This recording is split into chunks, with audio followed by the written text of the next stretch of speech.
Dahil umano sa pagka-late at away sa oras ng trabaho, binaril ng isang security guard ang kanyang karelyebo sa trabaho sa Antipolo City.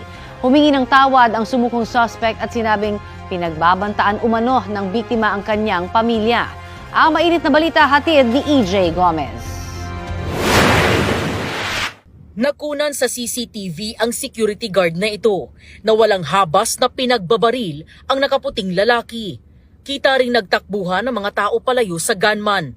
Ang biktima, kapwa niya gwardya. Matapos barilin, tila kinausap pa niya ang katrabaho at saka umalis. Nangyari yan sa isang warehouse sa Barangay de la Paz, Antipolo City kahapon. Dead on the spot ang 34 anyos na biktima na nagtamo ng tama ng mga bala sa baywang at tagiliran. Sumuko sa rumispondeng pulis ang namaril na sekyu na napag-alamang karelyebo ng biktima. Na-recover mula sa suspect ang 9mm caliber na baril. Yan, hindi na raw nakapagpigil. Apat sir, apat na bala yan, apat na laman. Nilagay mo lahat sa kanya. Sa pahayag ng suspect sa pulisya, away raw sa oras ng duty at pagkalit ng biktima ang ugat ng pamamaril. According sa kanya ay madalas na ganun ang ginagawa, parang imbes na alas 7 ang turnover nila, laging lumalampas ng 7:30 or more. Na-late po eh. Minsan nag-straight duty na ako eh. Tapos hindi niya na rin ako pinasukan nun. Nagsabay-sabay na rin po yung galit ko eh. Nakakatanggap din daw umano ng mga pagbabanta ang 35 anyos na suspect mula sa biktima dahil rin sa schedule nila sa trabaho. May pagbabanta po kasi sa pamilya ko eh. Ilang beses niya na pong pinagbantaan. Kaya nagawa ko po yun. Ano po yung sinasabi niya sa inyo? Papatayin Sino po? yung pamilya ko.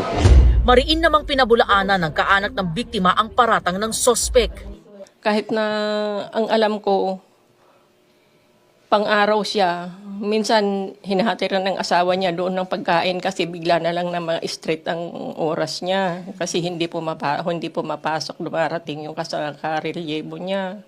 Doon po sa suspect, kung may galit ka sa asawa ko, grabe naman ang ginawa mo sa kanya. Kahit sabihin mong late lang siya, pwede niyo naman pag-usapan or pwede niyo naman isumbong dun sa agency.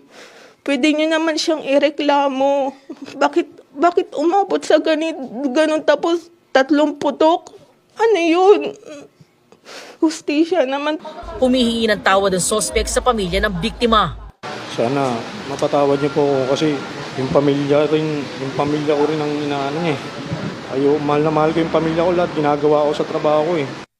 Sa custodial facility ng Antipolo Component City Police Station nakakulong ang suspect na maharap sa kasong homicide.